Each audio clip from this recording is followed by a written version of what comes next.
अच्छा, मुहर्रम में मरसिए सुनना और गम मनाना और रोना, सीना पीटना, नबी सल्लल्लाहु अलैहि वसल्लम ने तो गरेबान चाक करने वालों पे लानत की है। बुखारी मुस्लिम की रिवायतें मौजूद हैं। लईस मिन्ना मन शक्कल जुयूब, जो गरेबान फाड़ता है वो हम में से नहीं है। तो ये सीना पीटना, नोहा करना, न्याहा पर तो बुखारी मुस्लिम की सही अहादीस मौजूद है नोहा पर कि ये हराम है, नाजायज़ है, इसलिए हम इसको जायज़ नहीं समझते। हम ये कहते हैं कि सैयदना हुसैन इब्न अली रज़ी अल्लाह ताला अन्हु की तालीमात को फॉलो करें आप। तालीमात तो ज़ीरो है, हम उनकी तालीम, उनकी तो इतनी बड़ी दाढ़ी थी सैयदना हुसैन इब्न अली रज़ी अल्लाह ताला अन्हु की, वो तो सखी थे, वो तो गैरतमंद थे। आज हम हमारे यहाँ से गैरत ख़त्म हो गई है। बहनों की विरासतें खा के बैठे हुए हैं हम लोग, और उन्हीं विरासतों से उम्रे भी हो रहे होते हैं विरासत खा के। तो घर में घर वालों को टाइम नहीं देते, गुरबा मसाकिन का ख्याल नहीं है, नमाज तकबीर उला की पाबंदी नहीं है। इन चीज़ों को फोकस करें। हज़रत हुसैन रज़ी अल्लाह ताला अन्हु ने तो करबला के मैदान में भी नमाज नहीं छोड़ी, और आज ख़वातीन शॉपिंग करती हैं, नमाजें छोड़ देती हैं। किसी शादी में जाना है, बस में बैठे हुए नमाजें छोड़ देते हैं। तो अल्लाह का वास्ता तालीमात को फॉलो करें अहले बैत की। तालीमात को फॉलो किए बगैर हमें कुछ भी हासिल नहीं होगा। तो वो किसी शायर ने बड़ी प्यारी बात कही है ना, शर्त ईमा मुस्तफ़ा से वालेहाना प्यार है, प्यार लेकिन पैरवी है, पैरवी दुश्वार है। मुस्तफ़ा सल्लल्लाहु अलैहि वसल्लम से ईमान की शर्त है कि आपको नबी से बेपनाह मोहब्बत हो, लेकिन मोहब्बत की दलील क्या है कि आप फॉलो कितना करते हैं। तो अहले बैत से मोहब्बत ये ईमान का हिस्सा है हमारे। इस मोहब्बत के बगैर आप जन्नत में नहीं जा सकते। लेकिन आप में मोहब्बत है या नहीं है, ये काले कपड़ों से या सीना पीटने से पता नहीं चलेगा। इसका पता इससे चलेगा कि आप उनको फॉलो कितना करते हैं। मुहर्रम में हलीम भी बनाते हैं लोग, तो बेअसल चीज़ है, बिदत है। कुछ सवाब समझ के करेंगे, बिदत है। बाज़ लोग कहते हैं हम सवाब समझ के नहीं कर रहे, वैसे ही सब बना रहे हैं तो हम भी बना रहे हैं। तो बिदत की तायीद तो हो रही है ना। आप पूरा साल पड़ा है हलीम खाने के लिए, आपको क्या मुसीबत है कि आप मुहर्रम ही में देग पकाएं? पूरे साल क्यों नहीं पका रहे थे आप? तो जब एक रस्म मुआशरे में गलत रस्म फैल जाती है तो उसका बाइकआउट करना चाहिए। तो आप ना बनाएं, किसी और महीने में बना लें आप। तो पूरी पूरी रात देगें चल रही होती हैं। मज़हब के नाम पे तो ये काम ना किया जाए ना। और जो लोग कहते हैं मज़हब के नाम पे नहीं कर रहे, हम तो वैसे इंटरटेनमेंट कर रहे हैं, तो यार किसी और दिन कर लो भाई। तुम पूरा साल पड़ा हुआ है ना, हमने कब कहा है कि आप देगें ना पकाएं? आप पकाएं, पूरी पूरी रात घोटे लगाएं उसमें, किसी और दिन कर लें आप। तो इसलिए इस्लाम को बचाएं खुराफात से। इस्लाम को हमारे जिम्मे है कि हम इस्लाम वही है जो नबी लेकर आए। अल-यौमा अकमलतु लकुम दीनकुम व अतममतु अलैकुम निअमती व रदीतु लकुमुल इस्लाम दीना।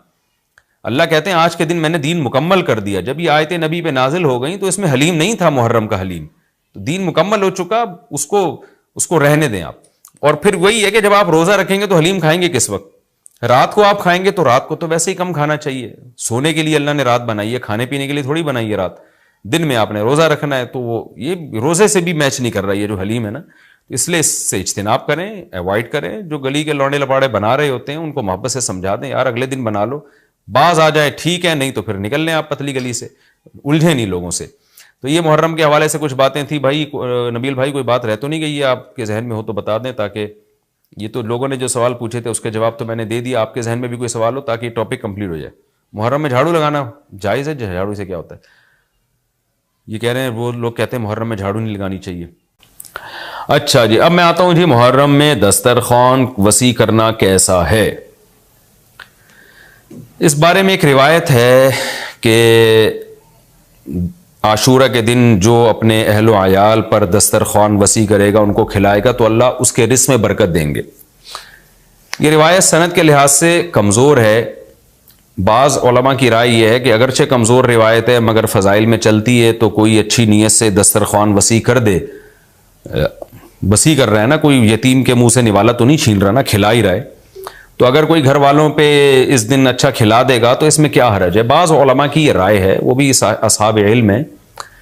लेकिन बंदा एक को हमेशा से एक इश्काल रहा है कि जब एक बिल्कुल बेगुबार सही हदीस हमारे सामने मौजूद है, तो उसके मुकाबले में ऐसी कमज़ोर रिवायत को हम किस बेस पे तरजीह दे सकते हैं? हमारे सामने जो बेगुबार और बिल्कुल मुस्तनद हदीस है जिसकी सनद पे कोई कलाम नहीं है, वो है रोज़ा। आशूरा के दिन रोज़ा रखना चाहिए। रोज़ा और दस्तरखान आपस में जमा नहीं हो सकते। यानी आशूरा के दिन जब आप दस्तरखान वसी करेंगे तो रोज़ा कैसे रखेंगे? तो बाज़ लोगों ने यह तावील की है कि इफ्तारी में कर लें आप। तो इफ्तारी में तो 10 तारीख नहीं रहेगी ना, 11 शुरू हो जाएगी, वो तो 11 मुहर्रम हो जाएगी। बाज़ लोगों ने यह कहा कि जी 9 मुहर्रम को जब सूरज गुरूब हो तो आशूरा की रात को दस्तरखान वसी कर लें। तो हदीस के जाहिर से तो आशूरा का दिन मालूम होता है कि जब आशूरा वाला दिन शुरू हो चुका हो, यानी सुबह सादिक के बाद, यानी हदीस में तकल्लुफात करने पड़ रहे हैं, उसकी तावीलात करनी पड़ रही हैं। तो इस बारे में अल्लामा इब्न तैमिया रहमहुल्लाह की राय हमें बहुत सही मालूम होती है। उन्होंने ये लिखा है कि असल में हुआ ये था कि जब शिया हजरात ने आशूरा के दिन को मनहूस समझना शुरू कर दिया कि ये मनहूस दिन है और इसमें गम का दिन है, तो बास सुन्नियों ने उनके मुखालफत में ना इसको खुशी का दिन मनाना शुरू कर दिया। यानी होता है ना, आप किसी की मुखालफत में हद से तजावुज करते हैं, तो उन्होंने खुशी के दिन के लिए इसमें खाने पीने की रिवायतें गढ़ ली, खाओ पियो खिलाओ पिलाओ, ताकि बिल्कुल उनकी मुखालफत हो।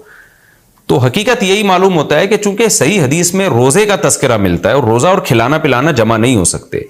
अगर ये जो दूसरी आशूरा के में खाना खिलाने वाली हदीस भी बिल्कुल बेगुबार और मुस्तनद होती ना, तो हम दोनों को जमा करके तावीलात कर लेते कि जी इफ्तार में खिला दो और सारा दिन रोजा रखो, या नाबालिग बच्चों को दिन में खिला दो और बड़ों को रोजा रखवा दो, तो हम तावीलात करते अगर ये उसी टक्कर की हदीस होती। लेकिन ये कमजोर हदीस है, तो इसको इतनी सही मुस्तनद रिवायत के मुकाबले में हम कैसे ला सकते हैं। तो वो इब्न तैमिया रहमहुल्लाह की बात काफ़ी माकूल मालूम होती है कि बाज़ शामी लोगों ने ये रिवायत को गढ़ा है सिर्फ शिया लोगों की दुश्मनी और मुखालफत में, कि उसको खुशी का दिन, तो आशूरा का दिन तो ना गम का दिन है ना खुशी का दिन है, इबादत का मुकद्दस दिन ज़रूर है, तो बरकत का दिन ज़रूर है। तो इसलिए इसमें सही बात यही मालूम होती है कि ये खिलाना पिलाना वाला जो रिवायत है ये हमें सही मालूम नहीं होती। रोज़ा रखें, और इफ्तारी में तो वैसे ही दस्तरखान वसी करना चाहिए। इफ्तारी में समोसे पकोड़े जलेबियाँ बच्चों को खिलाएं ताकि उनको रोज़ा रखने की और ज़्यादा हौसला अफजाई हो। तो इसलिए हमारी राय इसमें यही है कि आशूरा के दिन बस रोज़ा ही की फजीलत है, दस्तरखान वाली बात हमें ठीक मालूम नहीं होती, क्योंकि इसके मुकाबले में जो है ना, दस्तरखान वाली हदीस के मुकाबले में ज़्यादा सही हदीस है जो रोज़ा तो खाना पीने से इज्तिनाब का नाम है, और इफ्तारी में तो वैसे ही आदमी खा लेता है, वो उसके लिए फिर ज़रूरत नहीं है अलग से हमें किसी रिवायत की। अच्छा भाई, और भी मुहर्रम के हवाले से लोग सवाल पूछते हैं। काले कपड़े भी हो गए, और क्या रह गया भाई? हलीम रह गया। हलीम, मुहर्रम में हलीम भी बनाते हैं लोग, तो बेअसल चीज़ है, बिदत है, कुछ सवाब समझ के करेंगे, बिदत है। बाज़ लोग कहते हैं हम सवाब समझ के नहीं कर रहे, वैसे ही सब बना रहे हैं तो हम भी बना रहे हैं, तो बिदत की तायद तो हो रही है ना। आप पूरा साल पड़ा है हलीम खाने के लिए, आपको क्या मुसीबत है कि आप मुहर्रम ही में देग पकाएं? पूरे साल क्यों नहीं पका रहे थे आप? तो जब एक रस्म मुआशरे में गलत रस्म फैल जाती है तो उसका बाइकआउट करना चाहिए। तो आप ना बनाएं, किसी और महीने में बना लें आप। तो पूरी पूरी रात देगें चल रही होती हैं, मज़हब के नाम पे तो ये काम ना किया जाए ना। और जो लोग कहते हैं मज़हब के नाम पे नहीं कर रहे, हम तो वैसे इंटरटेनमेंट कर रहे हैं, तो यार किसी और दिन कर लो भाई, तुम पूरा साल पड़ा हुआ है ना। हमने कब कहा है कि आप देखें ना पकाएं? आप पकाएं, पूरी पूरी रात घोटे लगाएं, उसमें किसी और दिन कर लें आप। तो इसलिए इस्लाम को बचाएं खुराफात से। इस्लाम को हमारे जिम्मे है कि हम इस्लाम वही है जो नबी लेकर आए। अल-यौमा अकमलतु लकुम दीनकुम व अतममतु अलैकुम निअमती व रदीतु लकुमुल इस्लाम दीना। अल्लाह कहते हैं आज के दिन मैंने दीन मुकम्मल कर दिया। जब ये आयतें नबी पे नाजिल हो गई तो इसमें हलीम नहीं था, मुहर्रम का हलीम, तो दीन मुकम्मल हो चुका, उसको रहने दें आप। और फिर वही है कि जब आप रोज़ा रखेंगे तो हलीम खाएंगे किस वक्त? रात को आप खाएंगे, तो रात को तो वैसे ही कम खाना चाहिए। सोने के लिए अल्लाह ने रात बनाई है, खाने पीने के लिए थोड़ी बनाई है रात।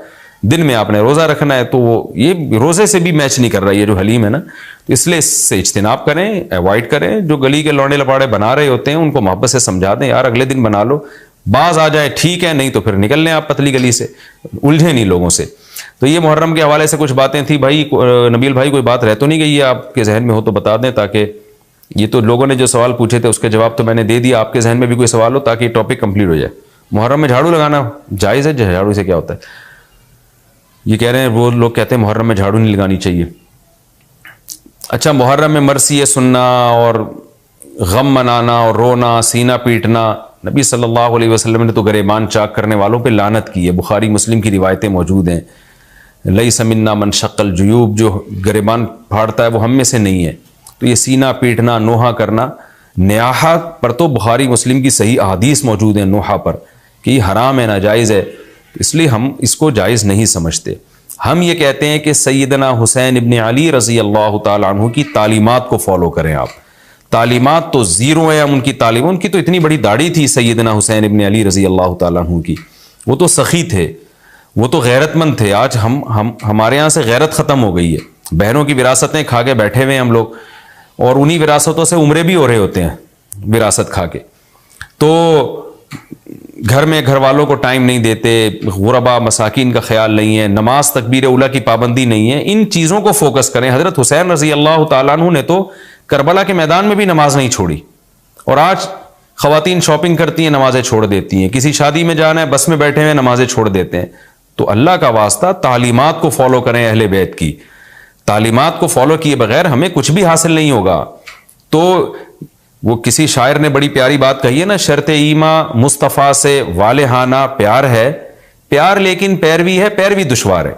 मुस्तफ़ा सल्लल्लाहु अलैहि वसल्लम से ईमान की शर्त है कि आपको नबी से बेपनाह मोहब्बत हो, लेकिन मोहब्बत की दलील क्या है कि आप फॉलो कितना करते हैं।